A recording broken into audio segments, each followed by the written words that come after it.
CNG স্টেশনে দীর্ঘ সময়ের অপেক্ষা কিংবা অপেক্ষার পরও কাঙ্ক্ষিত মাত্রায় জ্বালানি না পাওয়ার ছবিটা গেল এক সপ্তাহের। দেশে প্রতিদিন গড়ে ৩৮০ কোটি ঘনফুট গ্যাসের চাহিদা থাকলেও সরবরাহ আছে ২৭০ কোটি ঘনফুটের, যার প্রায় অর্ধেক দেশীয় উৎপাদন, বাকিটা আমদানি নির্ভর। এমন বাস্তবতায় চলতি মাসেই ভাসমান এলএনজি টার্মিনাল ক্ষতিগ্রস্ত হওয়াতে কমেছে সরবরাহ, ফলে তীব্র হয়েছে দেশে গ্যাসের সংকট।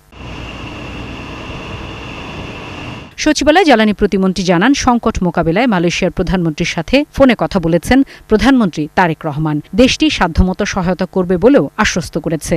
আজকে বাংলাদেশ সময় দুপুর ২টায় মাননীয় প্রধানমন্ত্রী তারেক রহমান মালয়েশিয়ান প্রধানমন্ত্রী জনাব আনোয়ার ইব্রাহিমের সাথে ফোনে কথা বলেছেন।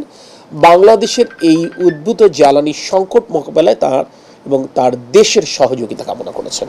আনোয়ার ইব্রাহিম মাননীয় প্রধানমন্ত্রীকে আশ্বস্ত করেছেন তার তরফ থেকে এবং তার দেশের তরফ থেকে এই সংকট নিরসনে যা কিছু করার সুযোগ করেছেন তিনি দ্রুততম সময়ের মধ্যে তার টিমের সাথে কথা বলবেন, সংশ্লিষ্ট মন্ত্রণালয়ের সাথে কথা বলে মাননীয় প্রধানমন্ত্রীকে অবহিত করবেন। তিনি বলেন, এলএনজি টার্মিনালের সংস্কারের মধ্যে আগামী সপ্তাহের শুরুতেই কিছুটা আর তারপরের সপ্তাহে আগের মতো সরবরাহ নিশ্চিত করা সম্ভব হবে।